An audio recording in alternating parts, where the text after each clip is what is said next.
Hey there, LBT Squad. I'm your host, Alex Pop, and our review series on every Land Before Time installment is underway, and today we're talking about The Land Before Time 2, The Great Valley Adventure. I want to start off by saying thank you to everyone who liked my review on the first movie. It was a real hassle putting it together, especially with the power outage that happened in the Seattle area. But all in all, I feel like it paid off, so thank you for the positive reception. Like I said in my previous review, The Land Before Time is my favorite animated movie, and I have loved it since as far back as I can remember. I loved the story, I loved the characters, and there's no denying it had a huge impact on me as a very young moviegoer. So you can imagine my excitement as a kid to find out that 5 sequels to the movie had already been made, so I immediately asked my mom to place a hold on them at the library. The first of these is The Land Before Time 2, The Great Valley Adventure, which also kicked off the Royale and Smith trilogy. Released straight to video in December of 1994, the year I was born, this movie, as well as its successors, have met with mixed reception from fans of the original. While some have embraced them as canon, others have disregarded them from the universe of the first movie, and the general reason for this is that they are simply unnecessary, which I don't deny. The Land Before Time really didn't need any follow-ups. It's completely fine as a standalone movie. But if you think about it, there are many popular sequels out there that didn't need to exist to make the first movie any stronger.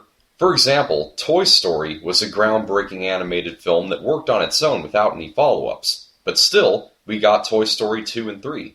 And due to clever writing and stories that built on the characters that people fell in love with, these 2 sequels were equally well praised. In fact, I'd make the argument that they were better than the original. So if I was an adult in the 90s and I had heard that there were going to be sequels to The Land Before Time, I would have been able to say, there's potential in that. The questions that you have to ask with a sequel are the characters continued well? Does the movie expand on them? Does the movie follow the logic of the original? In the case of the Land Before Time sequels, well, that's what I'm here to talk about. And once again, these are going to be in-depth reviews, so a spoiler alert is in order. With that out of the way, let's dive into The Land Before Time 2, The Great Valley Adventure. The first thing I have to say is that for a direct-to-video film, the animation is surprisingly first-rate. It doesn't have quite the same level of stunning detail as Don Bluth's animation, but it does still have the same natural texture and colorful backgrounds, and there are enough frames per second that it looks lively. Another thing I should add is that throughout the movie, the Great Valley is never really silent. There's always faint forest noise and sounds from other animals, so I gotta give props to the detail in that. As the movie opens, we're taken into the Great Valley, where Littlefoot, Sarah, Ducky, Petrie, and Spike are singing their song Peaceful Valley. And this is one aspect that has drawn the most criticism, the inclusion of musical numbers. And I have to admit, it is rather inconsistent following up a non-musical with a musical.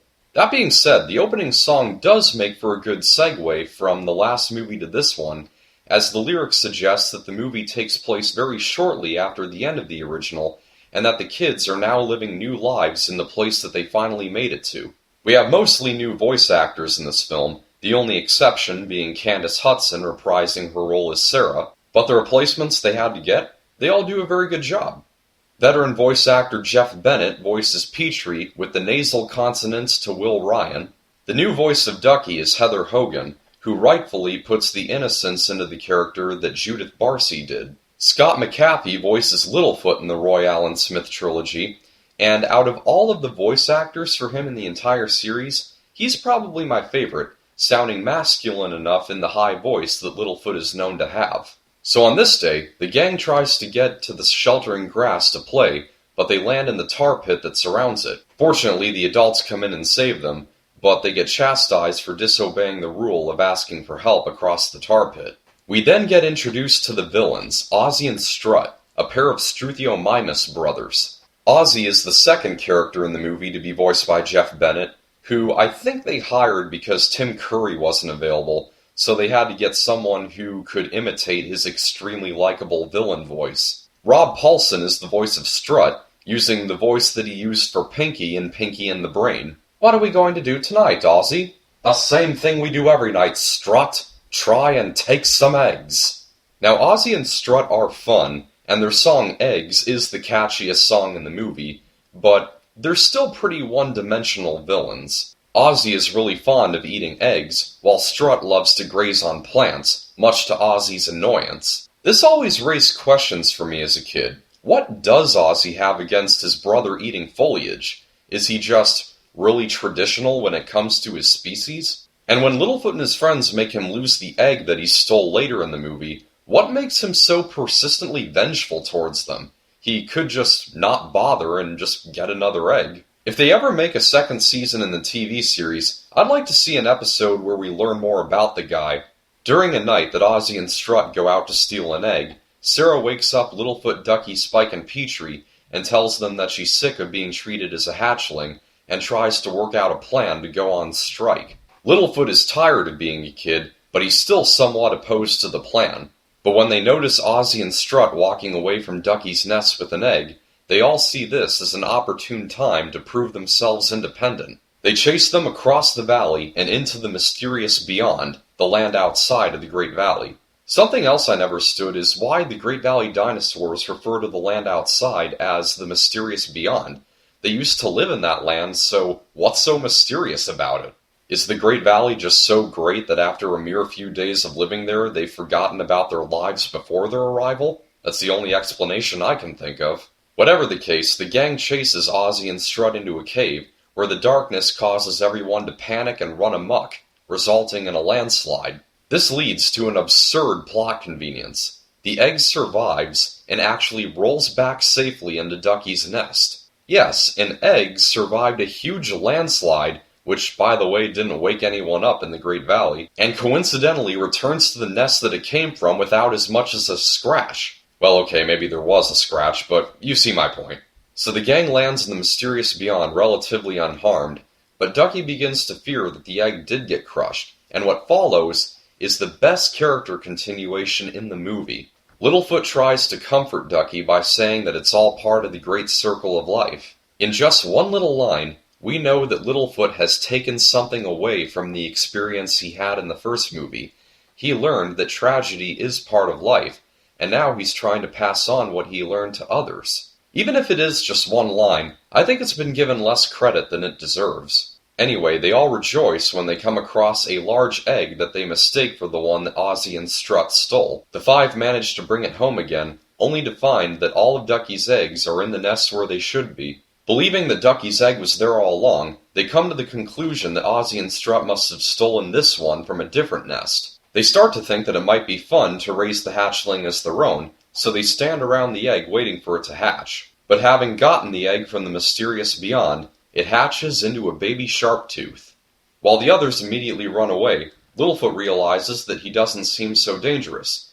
So he teaches the sharp-tooth hatchling how to function, and gives him the name of Chomper. But soon, Littlefoot hears the others getting threatened by Ozzy and Strut, who show up to make them pay for ruining their dinner. Because once again, their dinner is irreplaceable. So Littlefoot runs to help while Chomper follows him. Chomper's shadow makes him appear to be a full-grown Sharptooth, which scares off Ozzy and Strut. Littlefoot shows the rest of the gang that he's harmless, and they welcome him in, which starts the song You're One of Us Now, a song that I like the spirit of, but the lyrics aren't a whole lot. There's even a bit where Littlefoot seems to cram too many words into one line. Take it easy, take it slow, you're excited, don't forget he's just a baby, you don't want to frighten him because you know he was born last hour so he's not fit to swim yet, and why am I still rambling on with this one line? It's probably taken up an entire sheet of paper now. But Sarah renounces her acceptance of Chomper when he bites her tail out of natural instinct. Everyone else tries to explain to him that he can't act like a normal Sharptooth in the valley, so Chomper then leaves them and starts to wander off toward a small volcano. So the kids try to get Chomper down off the mountain, but Ozzy and Strut show up again and they interfere. And to those of you who say that none of the sequels have any dark moments like the original, I beg to differ because of this one line that Ozzy says when he has the kids cornered by a pool of lava. Leaving so soon, but you haven't had your baths. I mean, sheesh! Starvation really screws you up, doesn't it, Ozzy? But Littlefoot pushes a tree across the canyon that they're on, and he and his friends, including Chomper, all cross one by one. It takes Ozzy and Strut a while to decide to follow, but they're too late as the impending lava ignites the log, taking Ozzy and Strut down with it. But no sooner do they escape the Struthiomimus brothers than a pair of adult Sharpteeth appear, having entered the Great Valley by means of an opening in the Great Wall caused by the landslide. We then get a pretty fun series of fight scenes, complete with Dutch angles, when a local battle breaks out in the Great Valley between the Sharpteeth and the adult dinosaurs, with the kids getting a few good hits in there too. One of the best bits is when Grandpa Longneck is fighting off one of the Sharpteeth in a lake, a good choice of location. When the Sharpteeth get chased away, Sarah confesses what happened the night before, and they head off to fill up the gap. In the meantime, Littlefoot notices that Chomper is missing and runs off to find him. When he does, the Sharpteeth show up again and start to attack them, but then they realize that Chomper must be their missing son. Upon reunion, the three Sharpteeth leave Littlefoot behind, but Ozzy and Strut show up again, and they nab Littlefoot and take him to a cliff to throw him off of. But Chomper and his parents come along, and they chase Ozzy and Strut out of the Great Valley. As the grown-ups arrive to seal up the gap, Littlefoot says his final goodbye to Chomper, knowing that he can't take care of him anymore. And I have to say, even though the movie never has the emotional pull of the original, watching this scene again did really choke me up a bit. Back at the opening, Littlefoot gets to do the honors of flinging a large stone at several loose rocks up above, causing them to fall down and fill up the gap. Later on at the end of the day, Littlefoot tells his grandparents that he understands that he's not ready to be an adult, having learned how hard it is to be one, and that he'll make the most of his time as a kid. The credits roll in with a reprise of the gang singing Peaceful Valley. So in the end, I like this movie. I think it does really well in continuing the characters that we came to know and love from the first movie. I can understand why some fans of the original may have been underwhelmed, as it doesn't have the same epic feel or emotional drive. So if you're among that group and you don't like it, that's completely fine. And yes, the message isn't that strong when compared to that of the original, but I like to see it as another way that makes it resemble real life. There comes a time when you make the greatest redemption in your life, which for me was accepting Jesus Christ as my Lord and Savior, but you still continue to learn other smaller life lessons as your life proceeds. You might think I'm just looking for more reasons to like these movies, and maybe I am, but because of all the nostalgic value that they hold, watching Littlefoot and his friends mature as the series progresses is like seeing a friend or sibling grow morally or spiritually. Since young age, I have garnered a more critical eye, so I can see that there are some ridiculous plot conveniences and some flawed writing, and that, as a whole, it pales in comparison to the masterpiece that is the original. But I can also see that the animation holds up well, the music for the most part works, and there are more than a few great character moments, especially those involving Chomper, that make this a decent first sequel that I can still sit down and watch any time, and feel good doing so. I'm going to give The Land Before Time 2, The Great Valley Adventure, a B. Now let's go to some comment reviews from LBT Squad members. Christy Carricker said, I always loved the first movie, but also found it a bit too sad. The second movie, The Great Valley Adventure, was aimed much younger, but it was still nice. I think I'd give the second one a B-. Brian Butler said, though this movie is not as serious as the original, I still find the sequel to be amazing. It was the first movie that my favorite character Chomper appeared in. Also, the songs aren't that bad, but also aren't that great with the exception of Eggs. Basically, a great movie for kids and adults alike. B+. And Noah Nibblink said, I thought the second movie was great. Although it was a little underwhelming for a direct sequel, the soundtrack is amazing as always. It still has that earthy feel in the animation, and the new characters introduced are pretty memorable in my mind. The only main problem I have with this movie is the fact that the gang is treated more like children. Still an awesome movie, so I'll give it an A-. Those are just 3 comment reviews that were written, so the average of everyone's grades is a B+. You thought it was great. Stick around soon for my review on the next sequel, The Land Before Time 3, The Time of the Great Giving.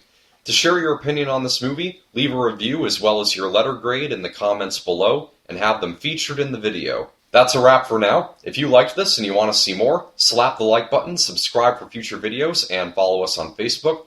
Thanks for watching. I'm your host, Alex Pop. Catch you later.